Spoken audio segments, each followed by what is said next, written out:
Guys, we're gonna do a part 2 on an update video on Eli Lilly company. It's October 7th once again, and we're gonna start with that W, that weekly chart, because we want that win, right? So as I was saying before, Eli Lilly has been in a range. As you can see, that's the top of the range and that's the bottom of the range. And if you want, I'll draw it out actually, just to be very clear. So there, that's approximately bottom of the range. And there's actually a parallel here. And there, that's approximately top of the range. So as you can see, it's been quite rangy. It's been quite rangy, right? This is the bottom of the range, that's the top of the range. So what we want to do is we want to now check why it's kind of in that range. So we're gonna look and zoom in right here. As you can see, it came up, up, up, up. It gapped down, went up, then came back, filled that gap. Then this gap right here, this is a very powerful thing with this tail. So on the weekly chart, the price closed above this tail right here. As you can see, close above that tail, price closed above that tail. So once price closes above that tail, what do? We look at the following week. The following week, which is the week of October 6th, as you can see there. What we want to do is go onto the daily chart, right? So we go to the daily chart. And then what we want to look for the week of October 6th, as you can see right there, October 6th. And once again, the reason I like doing this is so I can zoom in where I need to zoom in and people can focus in on what I need to focus on. So this is the week where you see right here, this line represents where the week of October 6th starts. So this day right here, let's just delete this. Once again, I like keeping things very clean. So this was Monday. Monday was a gap up green day. And what I mean by gap up green day is it gapped up, price closed at one level, and then it gapped up, and then it went green. As you can see, it went to positive 0.62 right there.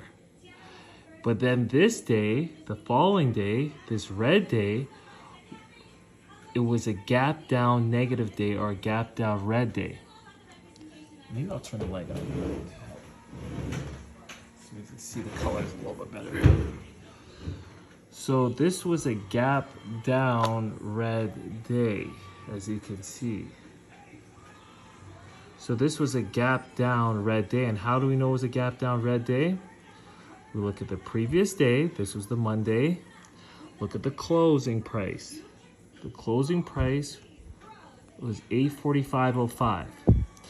Then the following day, this Tuesday, the opening price, it gapped down. As you see, is 845.00. So it means it gapped down first thing in the morning, even if it's just a little bit, even if it's by 1 point, it's a gap down day, which signifies that the institutional traders are preparing to go down. And you can verify that by the fact that it gapped down and it stayed negative. As you see, it closed at negative 0.17. So this entails that this is actually the top. This right here. This is kind of like the top, and this is the hard top right there, right? Because this is like kind of all one motion. From this tail all the way down, it's kind of like all one motion. But anyways, long story short, this is an update to let you guys know it did a gap down red day. Like I said, I didn't say it would, but I said we were looking for that. It's shown up on Tuesday, October 7th.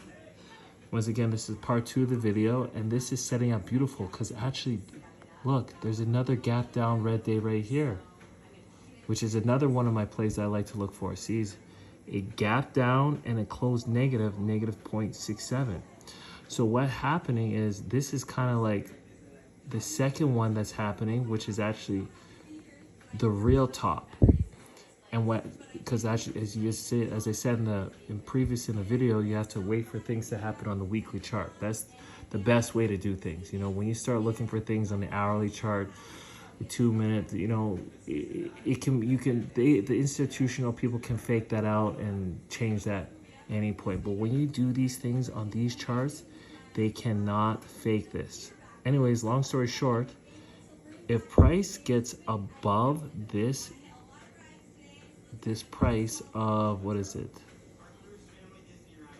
88.45.00, it's game time. It's game time. And if you want to get real serious, you look on the hourly chart for there to be a red bar and then price to get to the top of that red bar, and that's where you would get it, and that marks the exact top.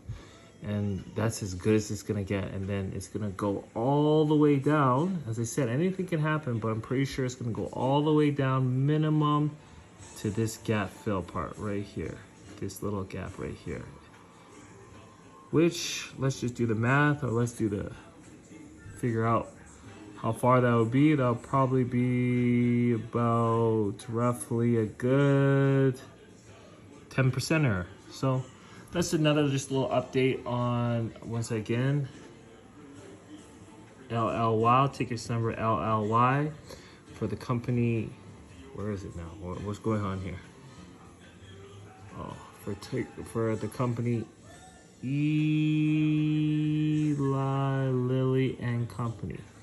So once again, let me know how you guys feel about it. I'm realizing this stuff is actually kind of blurry, but it's still getting the job done. I feel like this is just a really good way. But if you guys like it, don't like it, let me know how you guys feel about it in the comment section, because you know if there's a better way to do it, please let me know.